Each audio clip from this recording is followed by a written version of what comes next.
I know you've addressed this kind of the outside the box head coach strategy. I know you talked about that on Locked On Browns. Yeah, I think it was interesting. In that episode, I sort of pulled out the quotes from Andrew Berry last week, where he talked about when Kevin Stefanski interviewed for the job two times in 2019 and 2020. The Browns were the only team he interviewed with, and not to say it's what they did 6 years ago is going to be for sure the determining factor of like how they choose their next coach, but it kind of got me thinking that with Andrew sort of saying that, and we look at the list of people that they've talked to so far, that it feels like the Browns are kind of thinking outside the box here. They're not just going for all the big names. I've been kind of surprised that somebody like Robert Saleh hasn't gotten any traction with them. They haven't been linked to him even once yet.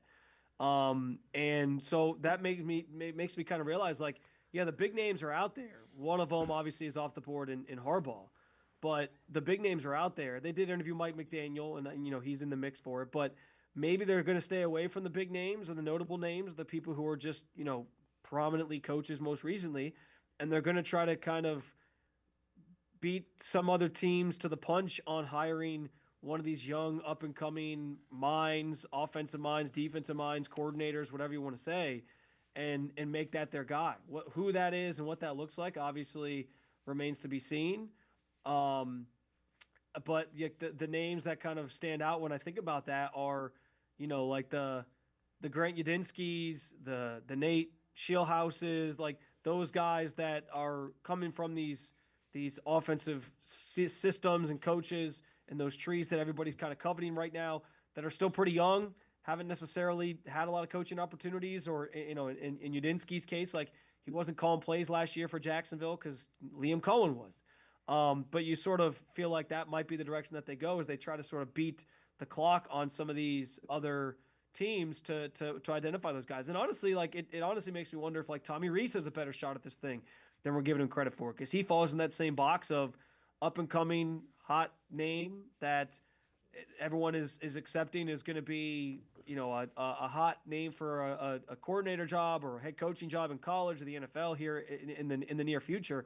So maybe they try to kind of get out in front of that and give him a job or give him an opportunity before everybody else. I also think too, like, I think Jimmy Haslam wants people to feel like he's making the smart move and be sort of like praised for his decision. So if you maybe make that hire and you get that guy and you got people praising you for it and saying, man, way to hire this guy, like he's an up and comer, like that's a good move. I think they kind of want to hear that. And so it all kind of plays into the approach that it feels like they're taking in this search specifically.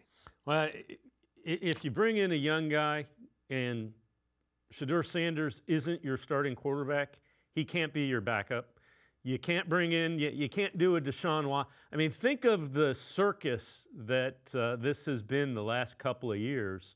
And think about putting a guy who's never called plays, who hasn't been a coordinator really, in charge of all of that. I mean, that's the Yeah. reason and I'm not saying it's a bad idea.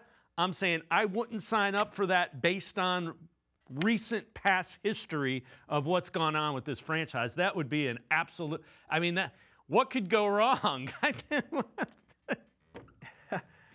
Yeah, I mean, listen, it's an interesting thought. Like anybody who comes in is going to want say in who their quarterback is. Whether it's a defensive minded coach who's hiring his offensive staff, like the head coach is still going to want some say in who's their quarterback next year, because that's part of being the head coach. But especially if it's an offensive minded guy, and he kind of has his system and what works in that system, and he knows what he's kind of looking for in a quarterback. If that guy's not on this roster right now, like he's going to want to find that guy. So it's an interesting thought of if Shador's still here and he's part of the plans next year, how does a new head coach handle that, especially if it's a guy that's never done this before? And it'll kind of be like learning on the job. And I think about, like you said, like Udinski, for example, he's 30 years old.